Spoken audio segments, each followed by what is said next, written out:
Today there was a shooting, and I know that's something I've said multiple times in the past month, really ever since that Orlando incident. But in the case of today's shooting, I wanted to do something different, which was that when I made the Orlando video, I made the mistake of doing it when there wasn't really that much out there. We didn't really know who the shooter was. We didn't know much information at all.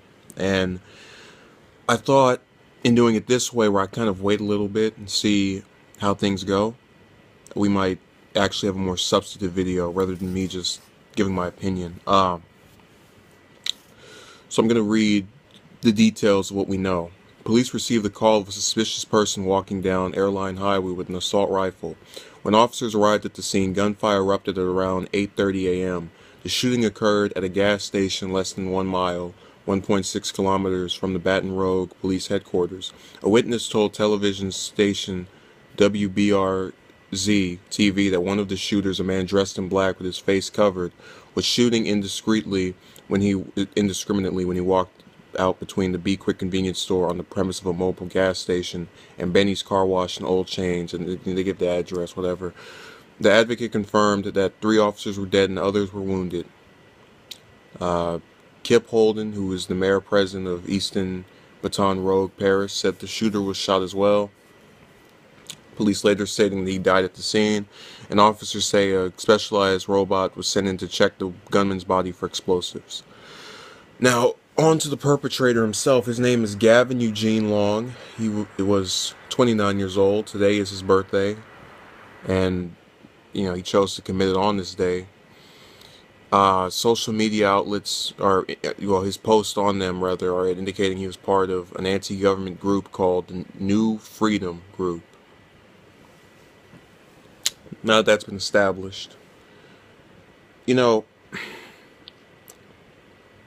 me also mention he was a black male, and that's another thing I want to just kind of touch on.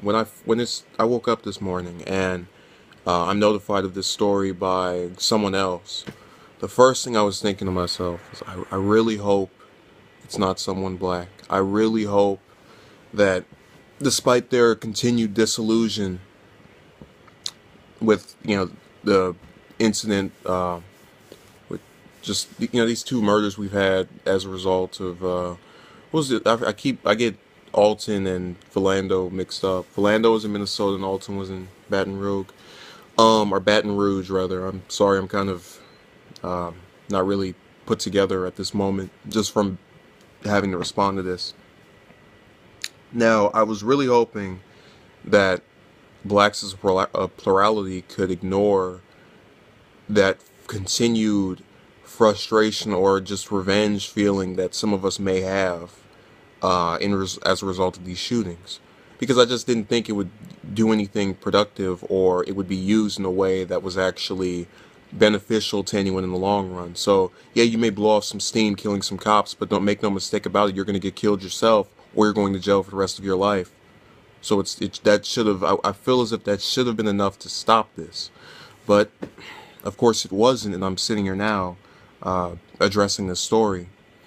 Again, what mostly bothers me is the idea that you have a group of people who continuously are facing an issue with blacks being killed by cops, but at the same time are facing an even bigger issue of blacks being killed by other blacks in Chicago, Baltimore, these different cities where they're accounting for the majority of black deaths are caused by other blacks. And then, that's part of the problem I have with what I'm calling selective outrage, that you ignore all of these other murders by blacks, of blacks, and get mad when what you think is a white police officer doing it. Ironically enough, the one in Minnesota, Philando, the guy who killed him was apparently Hispanic, so just saying, the whole white cop narrative doesn't really hold water at that point. But nonetheless, you've had this. I really was hoping, I'm again getting stuck on my words, I was really just wishing we wouldn't have the same cycle repeating over and over again.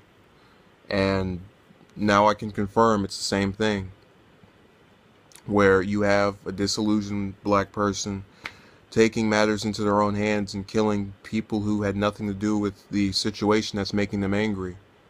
And that bothers me because I know what it's like firsthand to be charged or have someone come after you over something you didn't do. Of course, not to this manner, but it's always a bad thing when someone loses their life in an unjust way or unjust. I'm not even, I don't even have a thesaurus around me right now.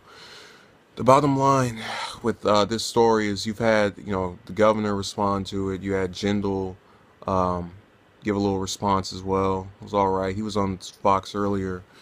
Obama made some statement. I just, I keep saying this, but the problem with, and that's the frustrating thing about it. I have to keep repeating myself over and over again because we get the same situation of, oh no, a shooting. Oh, that's horrible. Oh, let's protest for a couple of days. Let's call for more gun control. Let's not pass any gun control. And then next week or, 3 to 10 days later, another shooting. Let's have protests. Let's call for gun control. Let's not put in gun control. It's the same thing over and over again. And I know you'll have Democrats saying, "Oh, it's Republicans. They don't want to put any laws in place." They've had laws their will in the past. That's something I don't even buy.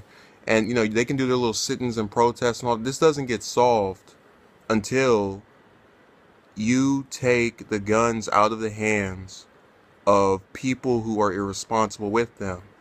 I refuse to believe that the majority of gun owners are using their weapons to commit these killings. I know that's not true. So I don't want to hear anything about gun control. What they should do is try to boost security to where if someone has a weapon around them, we know. Concealed carrying is something I might disagree with for, just in this context. But the point I'm making is there are ways to go about making sure you know who around you has what. So thank you for watching. Have a good day and stay safe. This stuff is really a tragedy, and my heart goes out to the victims of the 3 policemen that are now deceased as a result of one person taking just things into their own hands and punishing people who had nothing to do with it, other than sharing the same profession as the people that apparently frustrated him. It's a sad thing and a sad reality that we are unfortunately forced to live in, because people just don't want to address the elephant in the room, which is that not all officers are racist, are killing blacks, or both. But nonetheless, like I said earlier, I'm really hoping we find some way of countering these. So I'll see you later.